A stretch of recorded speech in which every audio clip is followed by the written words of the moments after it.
ప్రజలు బాధపడుతుంటే చంద్రబాబు ఎంతో ఆనందపడతారన్నారు మంత్రి కారుమూరి. విద్యా దీవెన, చేయూత అన్ని పాత పథకాలే అయినప్పటికీ చంద్రబాబు కుట్రల వల్ల ఈసీ వాటిని ఆపేసిందని కారుమూరి ఆరోపించారు.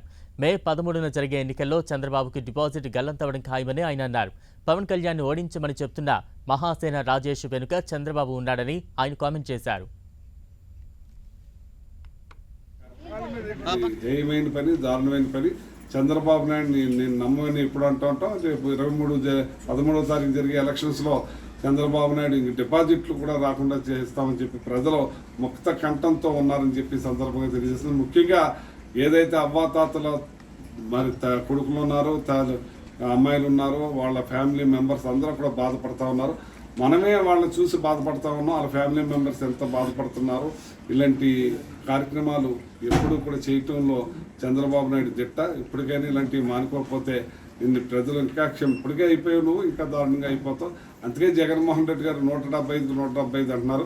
ప్రజలు కూడా 175 ఇవ్వడానికి సిద్ధంగా ఉన్నారని చెప్పి తెలియజేస్తూ, ఇవాళ ఏదైతే జగన్మోహన్ రెడ్డి గారు పార్టీలు, ప్రాంతాలు, కులాలు, మతాలు అతీతంగా అందరికీ అందించే పథకాలకి, ఈ పథకాల్లో పెన్షన్స్ కానీ, ఇన్పుట్ సబ్సిడీ కానీ తెలుగుదేశం వాళ్ళు కూడా మెజారిటీ ఉన్నారు ఇందులో, జనసేన వాళ్ళు ఉన్నారు ఇందులో, బీజేపీ వాళ్ళు ఉన్నారు, అందరూ ఉన్నారు.